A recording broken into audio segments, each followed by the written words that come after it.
Good morning, good morning. Hi, I'm Paul Begley. Peter Singer, have you ever heard of him? He's a prestigious professor at Princeton University who teaches bioethics.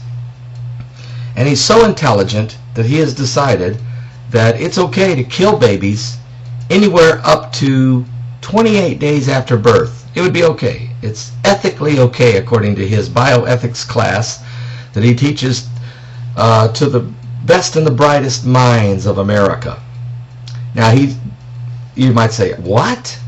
And guess what? He's proposing to the United States government that this needs to be considered as it relates to the new Obamacare healthcare system. Before I get there and get angry and get mad and throw something up against the wall, let me read to you what the Bible says. One verse, Jeremiah chapter 1, verse 5. Before I formed thee in the belly, God said, I knew thee. And before thou camest forth out of the womb, I sanctified thee, and I ordained thee a prophet unto the nations. Now this is Jeremiah chapter 1, verse 5. You know, the word of the Lord came into Jeremiah and told him, said, before I formed thee in the belly, in your mother's womb, in the belly, I knew thee. Before you was even formed. And that's pre-fetus. Pre-fetus, I already knew you. You're a soul. I knew your spirit.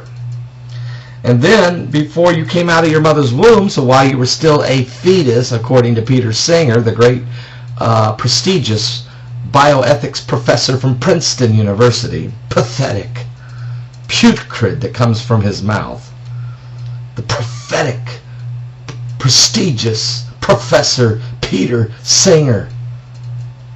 God said, before I formed thee in the belly, I knew thee, and before thou camest forth out of the womb, I sanctified thee, and I ordained thee a prophet unto the nations. And Peter Singer's going to get up in front of a question and answer session in England and say, yes, I would kill babies if they're, what you say, what's he saying? He's saying this, that if a child is born severely handicapped, in need of extensive health care to keep alive, whether it be respirators, incubators, and different types of procedures and surgeries and all types of stuff. And if it looks like this thing's going to cost them the hundreds of thousands of dollars to keep this child alive, and that the end result of this child is going to be a very sick or very mentally retarded or a mentally disabled or physically disabled individual, we should go ahead and terminate their life,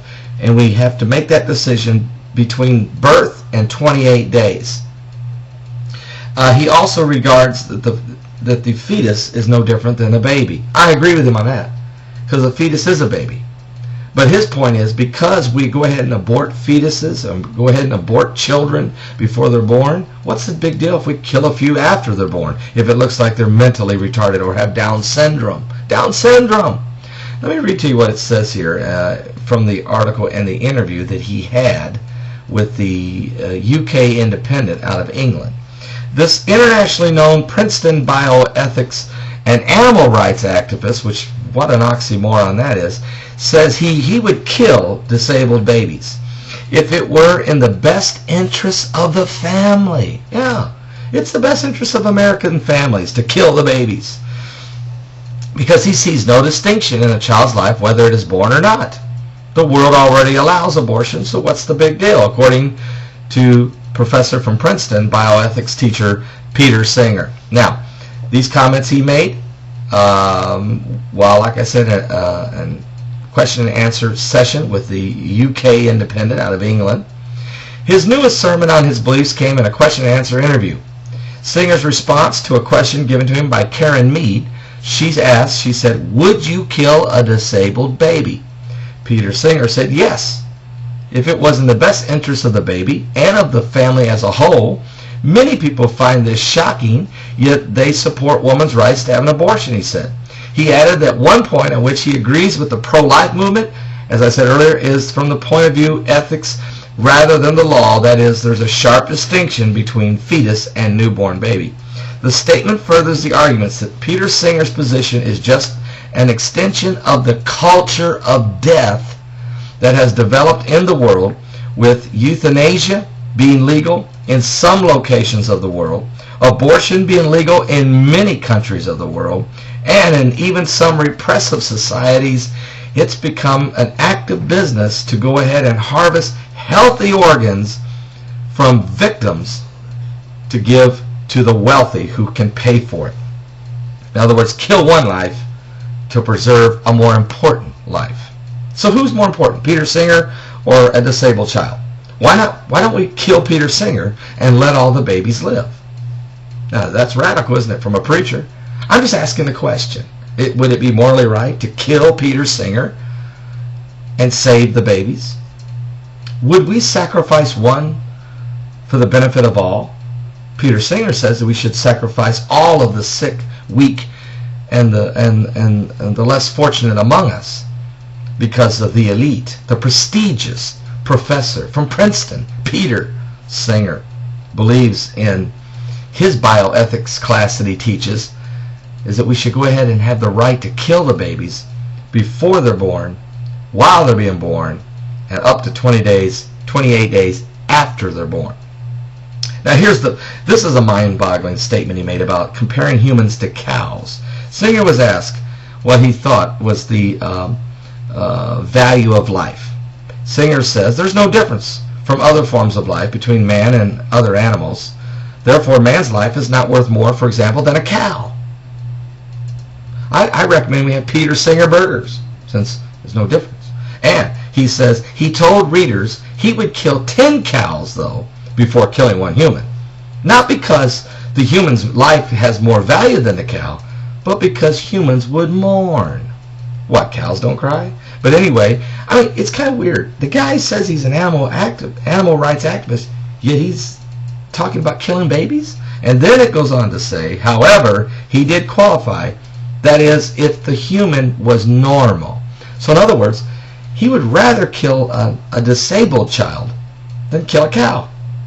A cow that can be eaten and fed to the families and the people that live here on the planet. This is the twisted mind of Peter Singer. This is the bioethics professor of Princeton. He's got tenure. He's writing books. He's teaching the best and the brightest in our major society. And didn't Michelle Obama go to Princeton? That's neither here nor there, but just a question. And also, why is America, why is the government, the United States government, even asking Peter Singer for his opinion in the first place? And why is Princeton hiring an idiot like this and having him teach the bioethics class? I mean, why isn't he sitting in a jail cell with Dr. Jack Kevorkian?